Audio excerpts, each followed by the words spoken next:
Guys, update ko kayo. Day 1 tayo ngayon sa pinapagawa kong bahay kubo.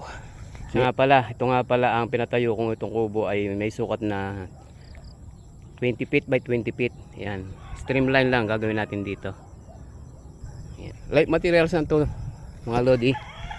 Ha? Ikakabit natin dito ay ang mga good lumber na poste na 4x4. Yan. Bahay kubo lang to.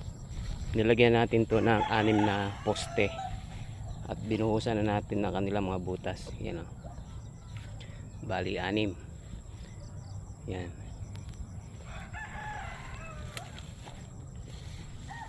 Day 1 to mga lodi.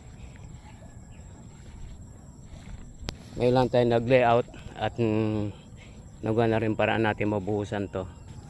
Suportahan nyo ako dito mga lodi. Samahan nyo ako hanggang sa matapos natin itong kubo kong pinapatayo.